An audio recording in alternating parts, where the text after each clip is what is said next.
ಸುಭಾಷಿತ. ಜೀವನದಲ್ಲಿ ಹಣದ ಕೊರತೆ ಇರಬಹುದು, ಆದರೆ ಗುಣದ ಕೊರತೆ ಇರಬಾರದು. ಹಣವನ್ನು ಯಾರಿಂದಲಾದರೂ ಪಡೆಯಬಹುದು, ಆದರೆ ಗುಣವನ್ನು ನಾವು ಪಡೆಯಲು ಸಾಧ್ಯವಿಲ್ಲ. ಇವತ್ತು ದಿನಪಂಚಾಂಗ ತಿಳ್ಕೊಳ್ಳೋಣ. ಶ್ರೀ ಕ್ರೋಧಿನಾಮ ಸಂವತ್ಸರ, ದಿನಾಂಕ 10/5/2024. ಕ್ರೋಧಿನಾಮ ಸಂವತ್ಸರ ಉತ್ತರಾಯಣ, ವಸಂತ ಋತು, ವೈಶಾಖ ಮಾಸ, ಶುಕ್ಲಪಕ್ಷ, ತದಿಗೆ ರಾತ್ರಿ 4:40. ನಕ್ಷತ್ರ ರೋಹಿಣಿ, ಹಗಲು 12:23. ಮಳೆ ಕೃತಿಕ 4ನೇ ಪಾದ. ರಾಹುಕಾಲ 10:44ರಿಂದ 12:19. ಗುಳಿಕ ಕಾಲ 7:34ರಿಂದ 9:05. ಯಮಗಂಟೆ ಕಾಲ 3:29ರಿಂದ 5:04 ತನಕ ಇದೆ.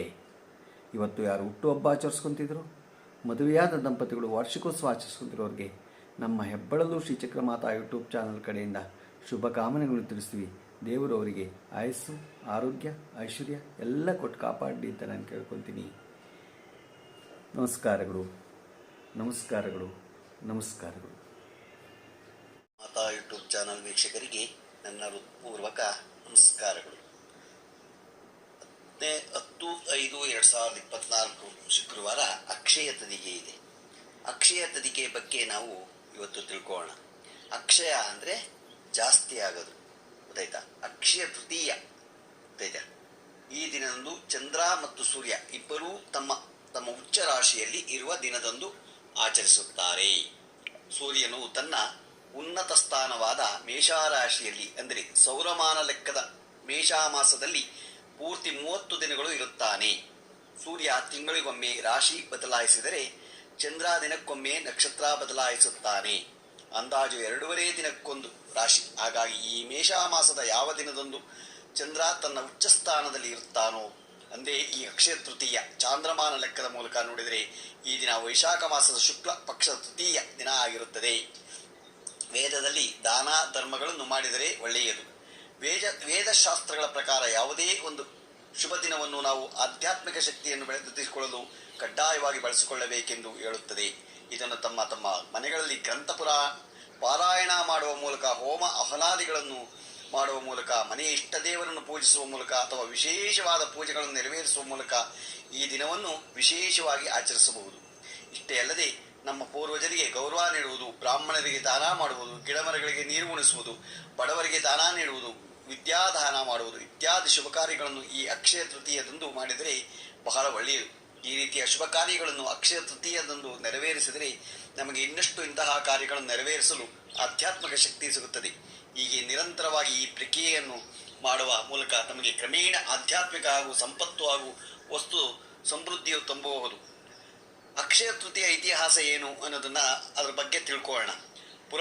ಪುರಾಣ ಮತ್ತು ಪ್ರಾಚೀನ ಇತಿಹಾಸದ ಪ್ರಕಾರ ಈ ದಿನವು ಬಹಳಷ್ಟು ಪ್ರಮುಖ ಘಟನೆಗಳನ್ನು ಗುರುತಿಸುತ್ತವೆ. ಕೃತಯುಗ ಅಂದರೆ ಸತ್ಯಯುಗ ಶುರುವಾದ ದಿನ ಎಂದು ಹೇಳಲಾಗುತ್ತದೆ. ಗಣೇಶ ಮತ್ತು ವೇದವ್ಯಾಸರು ಮಹಾಭಾರತದ ಮಹಾಕಾವ್ಯವನ್ನು ಈ ದಿನದಂದು ಬರೆಯುತ್ತಿದ್ದರು. ಈ ದಿನವನ್ನು ವಿಷ್ಣುವಿನ 6ನೇ ಅವತಾರವಾದ ಶ್ರೀ ಭಗವಂತ ಶ್ರೀ ಪರಮೇಶ್ವರ ಪರಶುರಾಮನ ಜನ್ಮದಿನವೂ ಆಚರಿಸಲಾಗುತ್ತದೆ. ಈ ದಿನ ಅನ್ನಪೂರ್ಣಾದೇವಿಯು ಜನಿಸಿದಳು. ಈ ದಿನ ಶ್ರೀಕೃಷ್ಣನು ಸಹಾಯಕ್ಕಾಗಿ ತನ್ನ ರಕ್ಷಣೆಗೆ ಬಂದಿದ್ದ ತನ್ನ ಬಡವ ಸ್ನೇಹಿತ ಸುಧಾಮನಿಗೆ, ಕುಚೇಲನಿಗೆ ಸಂಪತ್ತು ಮತ್ತು ನೀಡಿದ ಅಕ್ಷಯವಾಗುವಂತಹ ಐಶ್ವರ್ಯ ಪ್ರಾಪ್ತಿಗೆ ವಿತ್ತಿ ಲಾಭಗಳನ್ನು ದಯಪಾಲಿಸಿದಳು. ಮಹಾಭಾರತದ ಪ್ರಕಾರ ಈ ದಿನ ಶ್ರೀಕೃಷ್ಣರು ದೇಶಭ್ರಷ್ಟರಾಗಿದ್ದಾಗ ಪಾಂಡವರಿಗೆ ಅಕ್ಷಯ ಪತ್ರವನ್ನು ಅರ್ಪಿಸಿದರು. ಅವರು ಈ ಬಟ್ಟಲಿನಿಂದ ಆಶೀರ್ವದಿಸಿದರು. ಅದು ಅನಿಯಮಿತ ಪ್ರಮಾಣದ ಆಹಾರವನ್ನು ಉತ್ಪಾದಿಸುವುದನ್ನು ಮುಂದುವರಿಸುತ್ತದೆ. ಅದು ಅವರಿಗೆ ಎಂದಿಗೂ ಹಸಿವಾಗುವುದಿಲ್ಲ. ಆದಿಶಂಕರಾಚಾರ್ಯರು ಕನಕಧಾರ ಸ್ತೋತ್ರವನ್ನು ಸಂಯೋಜಿಸಲಾರಂಭಿಸಿದ್ದು, ಕಾಯಕ ಯೋಗಿ ಬಸವಣ್ಣನವರು ಜನಿಸಿದ್ದು, ಬಲರಾಮ ಜಯಂತಿ ಅನ್ನೋ ಇಂದು ಆಚರಿಸಲಾಗುತ್ತದೆ. ಈ ದಿನ ಗಂಗಾ ನದಿ ಭೂಮಿಯ ಮೇಲಿನ ಸ್ವರ್ಗದಿಂದ ಇಳಿಯಿತು. ಈ ದಿನವೇ ಕುಬೇರನು ಲಕ್ಷ್ಮೀ ದೇವಿಯನ್ನು ಪೂಜಿಸಿದನು ಮತ್ತು ಹೀಗೆ ದೇವರ ಖಜಾಂಚಿಯಾಗಿ ಕೆಲಸಕ್ಕೆ ನಿಯೋಜಿಸಲ್ಪಟ್ಟನು. ಜೈನ ಧರ್ಮದಲ್ಲಿ ಅವರ ಮೊದಲು ದೇವರಾದ ಭಗವಾನ್ ಆದಿನಾಥರನ್ನು ಸ್ಮರಿಸಲು ಈ ದಿನವನ್ನು ಆಚರಿಸಲಾಗುತ್ತದೆ. ದಾನಶೂರ ಕರ್ಣನು ಜನಿಸಿದ್ದು ಇದೇ ದಿನ. ಚಾಮುಂಡೇಶ್ವರಿ ರಾಕ್ಷಸರನ್ನು ಸಂಹರಿಸಿದ ದಿನ. ಪಾಂಡವರು ತಮ್ಮ ವನವಾಸ ಅಜ್ಞಾತವಾಸದ ನಂತರ ಶಸ್ತ್ರಾಸ್ತ್ರಗಳನ್ನು ಪುನಃ ಪಡೆದ ದಿನ. ಈ ದಿನ ವಿಷ್ಣು ಮತ್ತು ಲಕ್ಷ್ಮಿ ಗಂಗಾ ಸ್ನಾನ ಮಾಡಿ ಗಂಗೆಯನ್ನು ಪೂಜಿಸಿದ್ದರೆಂದು, ಅಂದಿನಿಂದ ಗಂಗಾ ಸ್ನಾನ ಮಾಡಿದರೆ ಸಕಲ ದೋಷ ಪರಿಹಾರವಾಗುತ್ತೆ ಎಂದು ರೂಢಿ ಬಂದಿತು ಎಂದು ಹೇಳಲಾಗುತ್ತದೆ. ಮಾತಾಂಗಿ ಜಯಂತಿ ದೇವಿಯನ್ನು ಬೈಸಾಖ್ ತಿಂಗಳು ಶುಕ್ಲ ಪಕ್ಷ ತೃತೀಯ ದಿನದಂದು ಆಚರಿಸಲಾಗುತ್ತದೆ. ಸಿಂಹಾಚಲ ಚಂದ್ರನೋತ್ಸವ ವಿಷ್ಣುಪತಿ ಪುಣ್ಯಕಾಲ ಎಂಬುದು ಬ್ರಹ್ಮಾಂಡದ ಸಂರಕ್ಷಣಾಕಾರರಾಗಿರುವ ಶ್ರೀಹರಿ ವಿಷ್ಣು ಬ್ರಹ್ಮಾಂಡದ ಕಲ್ಯಾಣ ಮತ್ತು ಉಳಿವಿಗಾಗಿ ಅದ್ಭುತ ಕಾರ್ಯಗಳನ್ನು ನಿರ್ವಹಿಸುವ ಸಮಯ. ವೃಷಭ ಸಂಕ್ರಾಂತಿ ಆಚರಣೆಯು ಹಿಂದೂ ಭಕ್ತರಿಗೆ ಅಪಾರ ಧಾರ್ಮಿಕ ಮಹತ್ವವನ್ನು ಹೊಂದಿದೆ. ಸಂತೋಷದ ಮತ್ತು ಸಮೃದ್ಧಿ ಜೀವನವನ್ನು ಆಶೀರ್ವದಿಸಲು ಮಹತ್ವಾಕಾಂಕ್ಷೆಯ ದಿನದಂದು ವಿಷ್ಣುವನ್ನು ಪೂಜಿಸುತ್ತಾರೆ. ಪುನರ್ಜನ್ಮದ ನಿರಂತರ ಚಕ್ರದಿಂದ ಸ್ವಾತಂತ್ರ್ಯವನ್ನು ಪಡೆಯಲು ಮತ್ತು ಮೋಕ್ಷವನ್ನು ಪಡೆಯಲು ಅವರು ಸ್ವಾಮಿಯನ್ನು ಮನವಿ ಮಾಡುತ್ತಾರೆ. ಈ ಎಲ್ಲಾ ವಿಶೇಷಗಳನ್ನು ನಡೆದು ಅಕ್ಷಯ ತೃತೀಯ ದಿನದಂತೆ ಎಂದು ಪುರಾಣ ಕಥೆಗಳು ಹೇಳುತ್ತವೆ. ಈ ದಿನ ಅಕ್ಷಯ ತೃತೀಯ ಆಚರಿಸಿದವರಿಗೆ ದೇವರು ಒಳ್ಳೆಯದು ಮಾಡಲಿ ಎಂದು ಆಶಿಸೋಣ. ಎಲ್ಲ ಸಂಪತ್ತು ಅಕ್ಷಯವಾಗಲಿ, ವೇದಾಂತ ಜ್ಞಾನವಾಗಲಿ, ಎಲ್ಲರಿಗೂ ಆರೋಗ್ಯ ಕೊಡಲಿ ಅಂತ ನಾವು ಕೇಳ್ಕೊಳ್ಳೋಣ. ಏನೇನು ಮಾಡಬೇಕು ಅಕ್ಷಯ ತೃತೀಯ ಸಮಯದಲ್ಲಿ ಆಚರಣೆಗಳು? ವಿಷ್ಣುವಿನ ಭಕ್ತರು ಈ ದಿನ ದೇವತೆಯನ್ನು ಉಪವಾಸ ಮಾಡುವ ಮೂಲಕ ಪೂಜಿಸುತ್ತಾರೆ. ನಂತರ ಬಡವರಿಗೆ ಅಕ್ಕಿ, ಉಪ್ಪು, ತುಪ್ಪ, ತರಕಾರಿಗಳು, ಹಣ್ಣುಗಳು ಮತ್ತು ಬಟ್ಟೆಗಳನ್ನು ವಿತರಿಸುವ ಮೂಲಕ ದಾನ ಮಾಡಲಾಗುತ್ತದೆ. ವಿಷ್ಣುವಿನ ಸಂಕೇತವಾಗಿ ತುಳಸಿ ನೀರನ್ನು ಸುತ್ತಲೂ ಚಿಮುಕಿಸಲಾಗುತ್ತದೆ. ಪೂರ್ವ ಭಾರತದಲ್ಲಿ ಈ ದಿನ ಮುಂಬರುವ ಸುಗ್ಗಿಯ ಮೊದಲು ಉಳುಮೆಗೆ ದಿನವಾಗಿ ಪ್ರಾರಂಭವಾಗುತ್ತದೆ. ಅಲ್ಲದೆ ಉದ್ಯಮಿಗಳಿಗೆ ಮುಂದಿನ ಹಣಕಾಸು ವರ್ಷಕ್ಕೆ ಹೊಸ ಲೆಕ್ಕ ಪರಿಶೋಧನಾ ಪುಸ್ತಕವನ್ನು ಪ್ರಾರಂಭಿಸುವ ಮೊದಲು ಗಣೇಶ ಮತ್ತು ಲಕ್ಷ್ಮೀದೇವಿಯನ್ನು ಪೂಜಿಸಲಾಗುತ್ತದೆ. ಈ ದಿನ ಅನೇಕ ಜನರು ಚಿನ್ನ ಮತ್ತು ಚಿನ್ನಾಭರಣಗಳನ್ನು ಖರೀದಿಸುತ್ತಾರೆ. ಚಿನ್ನವು ಅದೃಷ್ಟ ಮತ್ತು ಸಂಪತ್ತಿನ ಸಂಕೇತವಾಗಿರುವುದರಿಂದ ಇದನ್ನು ಖರೀದಿಸುವುದನ್ನು ಈ ದಿನ ಧಾರ್ಮಿಕವೆಂದು ಪರಿಗಣಿಸಲಾಗುತ್ತದೆ. ಜನರು ಈ ದಿನದಂದು ಮದುವೆ ಮತ್ತು ದೀರ್ಘ ಪ್ರಯಾಣವನ್ನು ಯೋಜಿಸುತ್ತಾರೆ. ಈ ದಿನ ಹೊಸ ಉದ್ಯಮಗಳು, ನಿರ್ಮಾಣ ಕಾರ್ಯಗಳನ್ನು ಪ್ರಾರಂಭಿಸಲು ಉತ್ತಮ. ಇತರ ಆಚರಣೆಗಳಲ್ಲಿ ಗಂಗೆಯಲ್ಲಿ ಪವಿತ್ರ ಸ್ನಾನ ಮಾಡುವುದು, ಬಾರ್ಲಿಯನ್ನು ಪವಿತ್ರ ಬೆಂಕಿಯಲ್ಲಿ ಅರ್ಪಿಸುವುದು ಮತ್ತು ಈ ದಿನ ದೇಣಿಗೆ ಮತ್ತು ಅರ್ಪಣೆ ಮಾಡುವುದು ಸೇರಿದೆ. ಜೈನರು ಈ ದಿನ ತಮ್ಮ ವರ್ಷಪೂರ್ತಿ ತಪಸ್ಯವನ್ನು ಪೂರ್ಣಗೊಳಿಸುತ್ತಾರೆ ಮತ್ತು ಕಬ್ಬಿನ ರಸವನ್ನು ಕುಡಿಯುವ ಮೂಲಕ ತಮ್ಮ ಪೂಜೆಯನ್ನು ಕೊನೆಗೊಳಿಸುತ್ತಾರೆ. ಭವಿಷ್ಯದಲ್ಲಿ ಅದೃಷ್ಟವನ್ನು ಖಚಿತಪಡಿಸಿಕೊಳ್ಳಲು ಆಧ್ಯಾತ್ಮಿಕ ಚಟುವಟಿಕೆಗಳನ್ನು ನಿರ್ವಹಿಸುವುದು, ಧ್ಯಾನ ಮಾಡುವುದು ಮತ್ತು ಪವಿತ್ರ ಮಂತ್ರಗಳನ್ನು ಪಡಿಸುವುದು ಮಾಡುವಂತಿರಬೇಕು. ಪುರಾಣ ಕಥೆಯ ಮೂಲಕ ಯೋಚನೆ ಮಾಡುವುದಾದರೆ ಚಂದ್ರನಿಗೆ 27 ನಕ್ಷತ್ರಗಳು ಹೆಂಡತಿಯೊಂದಿಗೆ ಎನ್ನುತ್ತಾರೆ. ಚಂದ್ರ ತನ್ನ ಪ್ರತಿ ಹೆಂಡತಿಯ ಜೊತೆ ಒಂದೊಂದು ದಿನ ಇರುತ್ತಾರೆ ಎನ್ನುವ ಕಥೆ ಇದೆ. ಈ 27 ಹೆಂಡತಿಯರಲ್ಲಿ ರೋಹಿಣಿ ಚಂದ್ರನಿಗೆ ಪ್ರಿಯವಾದ ಹೆಂಡತಿ ಅಂತೆ. ಹಾಗಾಗಿ ಕೆಲ ಕಥೆಗಳು ರೋಹಿಣಿ ನಕ್ಷತ್ರದ ದಿನ ಬಂದು, ಅಂದರೆ ಚಂದ್ರ ರೋಹಿಣಿ ನಕ್ಷತ್ರದಿದ್ದಾಗ ಅಕ್ಷಯ ತೃತೀಯ ಹೆಚ್ಚು ಶ್ರೇಷ್ಠ ಎನ್ನುವ ನಂಬಿಕೆ ಹೊಂದಿದ್ದಾರೆ. ಶುಕ್ರವಾರವಾದ್ದರಿಂದ ಈ ಅಕ್ಷತದಿಗೆ ಹಬ್ಬ ಶುಕ್ರವಾರ ರೋಹಿಣಿ ನಕ್ಷತ್ರವಿದ ದಿನದಲ್ಲಿ ಬಂದರೆ ಇನ್ನೂ ಹೆಚ್ಚು ಶ್ರೇಷ್ಠ ಅನ್ನುತ್ತಾರೆ. ಅಕ್ಷಯ ತದಿಗೆ ಸ್ತ್ರೀಯರಿಗೆ ಮಹತ್ವದ್ದಾಗಿದೆ. ಸ್ತ್ರೀಯರು ಚೈತ್ರದಲ್ಲಿ ಕೂರಿಸಿದ ಚೈತ್ರ ಗೌರಿಯನ್ನು ಈ ದಿನ ವಿಸರ್ಜನೆ ಮಾಡುತ್ತಾರೆ. ಇದರ ಪ್ರಯುಕ್ತ ಅರಿಶಿನ ಕುಂಕುಮ ನೀಡುವ ಕಾರ್ಯಕ್ರಮವನ್ನು ಮಾಡುತ್ತಾರೆ.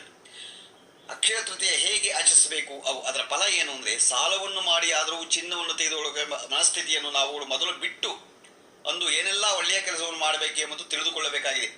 ಚಿನ್ನನೇ ಕೊಳ್ಳೋದಲ್ಲ, ಒಳ್ಳೆಯ ಕೆಲಸ ಮಾಡಬೇಕಷ್ಟೇನೇನೆ. ಶುಚಿರ್ಭೂತರಾಗಿ ದೇವಸ್ಥಾನಕ್ಕೆ ಹೋಗಿ ದೇವರ ದರ್ಶನ ಮಾಡಬಹುದು. ನಾವು ಕೊಟ್ಟಷ್ಟು ನಮಗೆ ತಿರುಗಿ ಬರುತ್ತದೆ ಎಂಬುದು ಉದಾಹರಣೆ. ಅಕ್ಷಯ ತೃತೀಯ ಅಂದು ದಾನ ಧರ್ಮಗಳನ್ನು, ಪುಣ್ಯ ಕಾರ್ಯಗಳನ್ನು, ದೇವರ ದರ್ಶನವನ್ನು ಮಾಡಿದಷ್ಟು ನಮಗೆ ಪುಣ್ಯ ಪ್ರಾಪ್ತಿಯಾಗುತ್ತದೆ. ಆಧ್ಯಾತ್ಮಿಕ ಉನ್ನತಿ ಹಾಗೂ ಬಯಸಿದ ಬಯಕೆಗಳು ಈಡೇರುತ್ತವೆ. ಮಣ್ಣಿನ ಮಡಿಕೆಯಲ್ಲಿ ಉದಕ ನೀರು ದಾನ ಮಾಡಿದರೆ ಮೃತ್ಯು ಭಯದಿಂದ ದೂರ ಆಗಬಹುದು. ಬಡವರಿಗೆ ವಸ್ತ್ರದಾನ ಮಾಡಿದರೆ ರೋಗ ರುಜಿನಗಳು ದೂರವಾಗುತ್ತದೆ. ಹಣ್ಣು ಹಂಪಲುಗಳನ್ನು ದಾನ ಮಾಡಿದರೆ ನಮ್ಮ ಕಾರ್ಯಕ್ಷೇತ್ರದಲ್ಲಿ ಉನ್ನತ ಮಟ್ಟಕ್ಕೆ ಇರುತ್ತೇವೆ ಎನ್ನುವ ನಂಬಿಕೆ. ಅಕ್ಕಿ, ಬೇಳೆ, ಗೋಧಿ, ಬೆಲ್ಲ ದಾನ ಮಾಡಿದರೆ ಅಕಾಲ ಮೃತ್ಯುವಿನ ಭಯದಿಂದ ಪಾರಾಗಬಹುದು. ಮಜ್ಜಿಗೆ, ಮೊಸರು ದಾನ ಮಾಡಿದರೆ ಮಾಡಿದ ಪಾಪಕರ್ಮಗಳಿಂದ ಮುಕ್ತಿ ಹೊಂದಬಹುದು ಎಂದು ನಂಬಿಕೆ. ಬೆಳಿಗ್ಗೆ ಗೋಮಾತೆಗೆ ಪೂಜೆ ಪುನಸ್ಕಾರಗಳನ್ನು ಮಾಡಿ ಗೋಧಿ, ಬೆಲ್ಲ, ಬಾಳೆಹಣ್ಣು ತಿನ್ನುವುದರಿಂದ ಮಹಾಲಕ್ಷ್ಮಿಯ ಕೃಪಾ ಕಟಾಕ್ಷ ಪಾತ್ರವಾಗುತ್ತದೆ. ಪಂಚಾಂಗ ಧಾರ್ಮಿಕ ಪುಸ್ತಕಗಳನ್ನು ಮತ್ತು ಫಲ ತಾಂಬೂಲಗಳನ್ನು ದಾನ ಮಾಡುವುದರಿಂದ ಅಧಿಕ ಪುಣ್ಯ ಪ್ರಾಪ್ತಿಯಾಗುತ್ತದೆ. ಇದರಿಂದ ನಾವು ಅಕ್ಷಯ ತೃತೀಯ ಬಗ್ಗೆ ನಾವು ತಿಳ್ಕೊಂಡು ಇವತ್ತು ಅಕ್ಷಯ ತೃತೀಯ ಎಲ್ಲರೂ ಆಚರಣೆ ಮಾಡಿ ಶುಭ ಕಾಮನೆಗಳನ್ನು ಎಲ್ಲರಿಗೂ ಅದನ್ನು ತಿಳಿಸ್ತೀವಿ. ನಮ್ಮ ಬೆಳಲೂರು ಶ್ರೀ ಚಕ್ರಮಾತಾ ಯೂಟ್ಯೂಬ್ ಚಾನಲ್ ಯಾರು ಸಬ್ಸ್ಕ್ರೈಬ್ ಆಗಿಲ್ವೋ ದಯಮಾಡಿ ಸಬ್ಸ್ಕ್ರೈಬ್ ಆಗಿ, ಲೈಕ್ ಕೊಡಿ. ಇದು ನಿಮ್ಮದೇ ಚಾನಲ್ ಆಗಿದ್ದರಿಂದ ನಮ್ಮ ಲಿಂಕನ್ನು ಬೇರೆ ಗ್ರೂಪ್ಗಳಿಗೆ ಫಾರ್ವರ್ಡ್ ಮಾಡಿ. ನಮಸ್ಕಾರಗಳು, ನಮಸ್ಕಾರಗಳು, ನಮಸ್ಕಾರಗಳು.